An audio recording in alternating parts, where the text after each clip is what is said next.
Hey everyone, Jada Ray here, and this video is for my fellow 4-0s, Air Force medics, medical technicians, whatever you want to call us, who are interested in becoming LPNs. We all have the EMT licenses, but we do a lot more in the military than what basic EMTs, at least in Florida, do.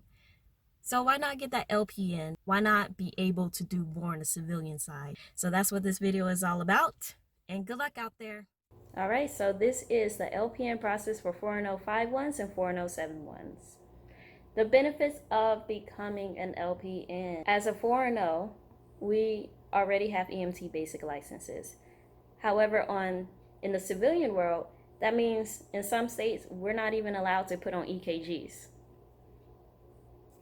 And yet in the military world, we're allowed to do all kinds of crazy stuff. We put on the EKGs, do IVs, we're allowed to do sutures, we're allowed to do cleanings, help with the pap smears. We're allowed to do a whole lot more than we are allowed to do on the civilian side. So the LPN license will allow you to do more up to par work on the civilian side and actually not lose your skills, right? All right, so 5-level. What is 5-level? When you graduate from tech school as a 4-0, you are 4-0-3-1. That means that you are in training, you are learning how to be a 4-0. Once you get to your unit, you need to talk to your unit training manager and your supervisor, but definitely your unit training manager about 4-0-5-1 upgrade training and the exams. Now the upgrade training, it depends, it varies, but these two exams, it doesn't matter whether you're active duty, guard, or reserve. These two exams you will take over the course of 1 to 2 years. I'm not sure what the time frame is, but you're going to study 5 books. 2 books are for the first exam, 3 books are for the second exam. Now I want you to hyper focus on these last 3 books, because this information that you are going to learn for the second exam, you are also going to need to know for your LPN. That will give you a nice base, a nice foundation for the information that you're going to be studying in order to achieve your LPN. Next, you're going to have to choose a state. Now, these 2 states I am completely sure of: Missouri and New York. I definitely know you can challenge the board in these 2 states. Missouri, I chose Missouri because I hear that New York takes longer, and they also wanted you to have your diploma. Now, I do have all of the requirements, and I'm just waiting to receive my official diploma from the Air Force. But I don't know, things take a while in the military. So I already had my 5-level, so I chose Missouri. And they asked for proof of degree completion, and I just sent them everything because it was during a time of COVID and the Air Force was switching systems, or at least my unit, they were switching systems, and I couldn't access anything. So I just sent them everything that I had, and they said okay. So challenging the board means you are going to take an exam called the NCLEX-PN. Why? Because Missouri and New York and whichever other state, now Florida, I think Florida's definitely not in there, but I hear that they might be allowing it soon. I live in Florida. They told me no when I contacted the board. But back to challenging the board. So these states that are allowing Air Force medics to challenge the board, they recognize that Air Force medics have been working in the field and possibly have been doing the work as an LPN for however long they've been in the military as a medic. It counts for clinical experience.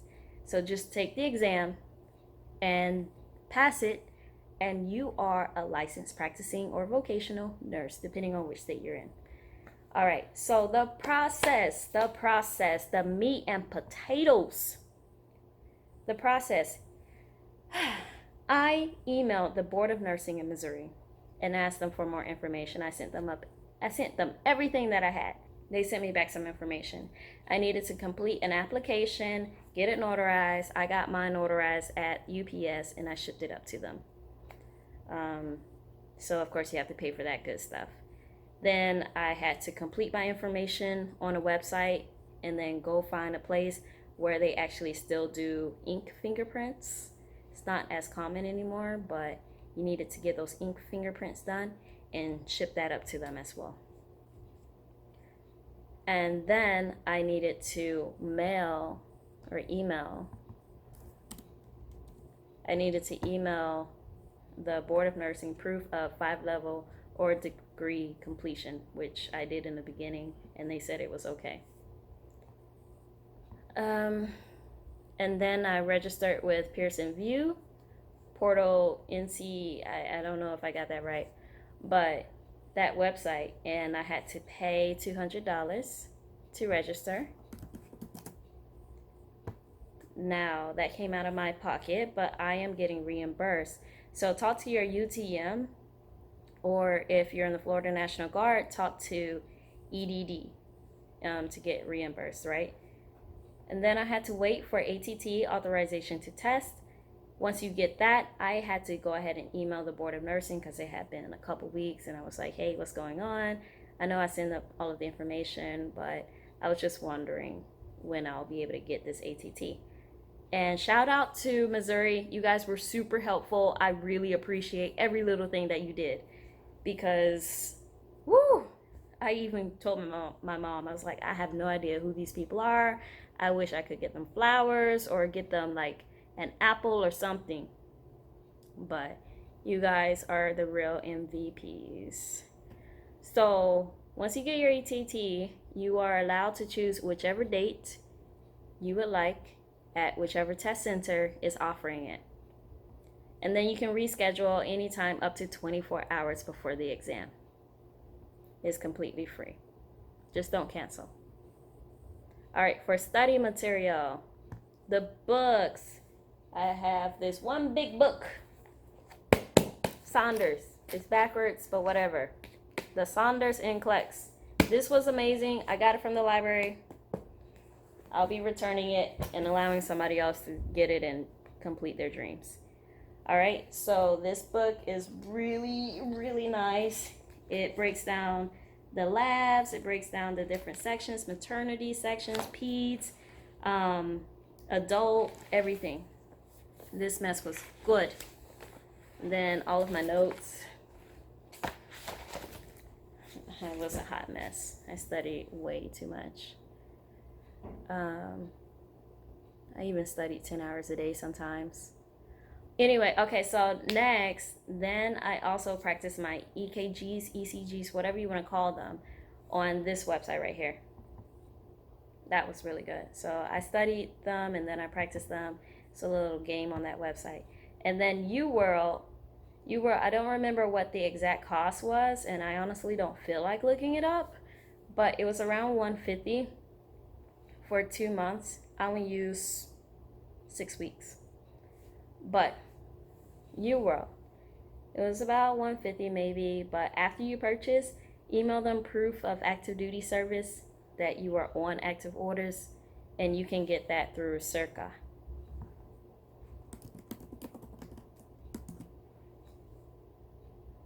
Oh, I already wrote that here.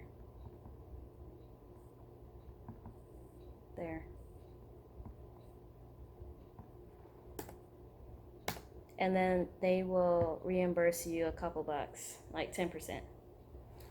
All right, but you have to email the customer service that information after you purchase. So apps, I had an NCLEX-PN app for a test bank for about 2 weeks. That was cool, but UWorld really helped me as far as the test banks go. And of course I use YouTube. I did not put that on here, huh? YouTube. My favorite, simplenursing.com. Let's see, registered RN nurse, registered nurse RN, and level up RN. These three were my go-to. Now, there were other people on there, the clinic's notes and whatever. They were cool. But these three, they were my go-tos. So flashcards. I got from this lady the Level Up RN. I leaned on her a lot as far as farm goes, and then I ended up just getting her flashcards. They were $36, but I will be using them in my RN degree as well. And then I also got these NCLEX flashcards because somebody recommended them to me over and over and over again, and they didn't really work for me. They were alright. I don't recommend them, but it's on here. They're like $35. Okay, so this is my strategy. This is what I did. Study strategy. I went to UWorld, I went to the test bank, and then for every question, I answered them, and then I researched. Every single question. I understood the rationale.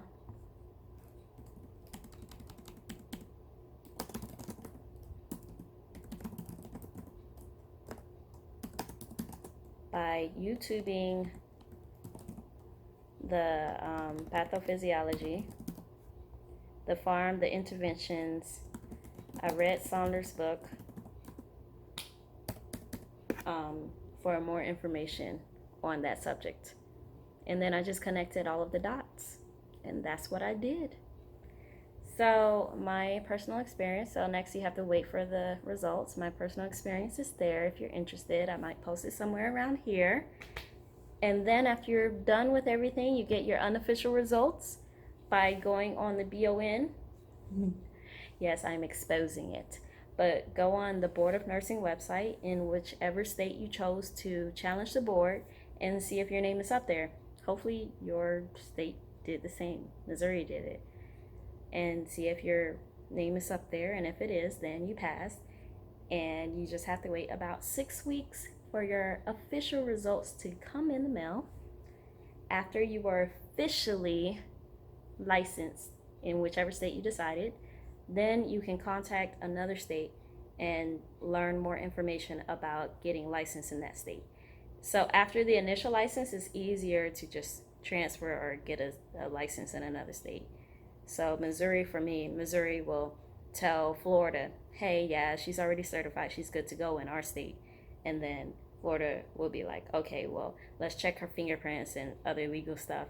And then I will be able to get my license here in Florida.